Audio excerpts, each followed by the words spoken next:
question that in terms of managing public debt, number one priority for me is debt accountability. If you listen to Kenyans at the moment and the discussions around debt, Kenyans seem to be asking, what is our actual level of debt? Is it really true that we have a debt level of 10.5 trillion? The answer could be yes, but Kenyans want proof and evidence. So debt accountability is number one priority for me.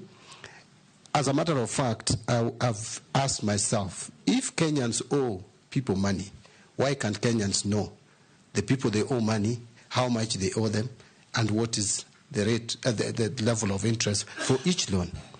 You will hear excuses that there are certain agreements which probably discourages disclosure.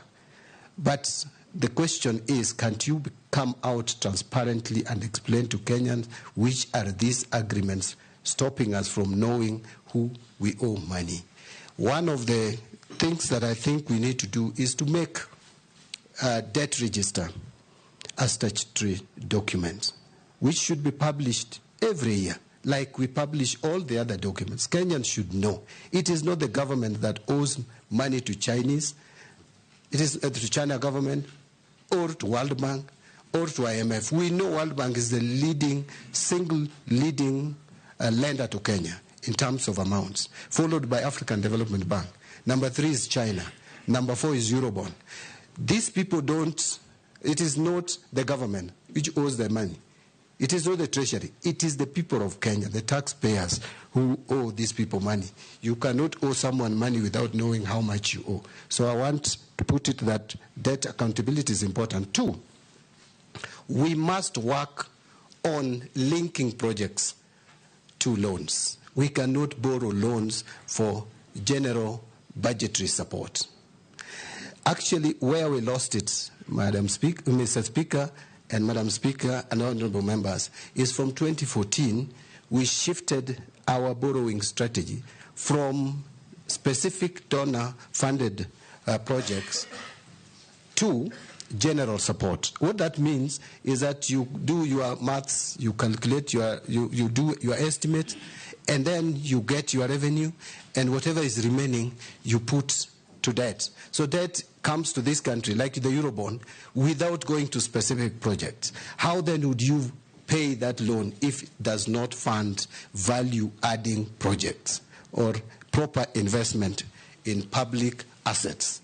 So that is something that we must do. Going forward, I'm talking about now going forward, because what has happened, we'll have to deal with it, but going forward, that is what we must do.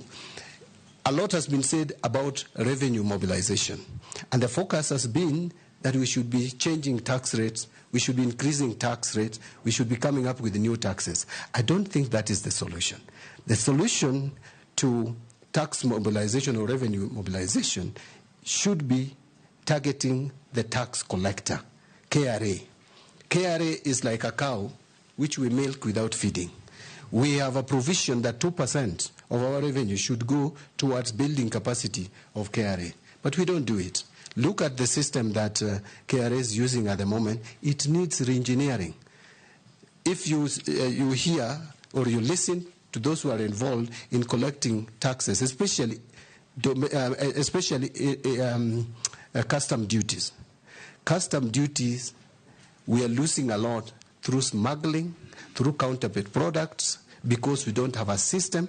We don't have a system that is foolproof, a system that can help us manage some of these tax leakages.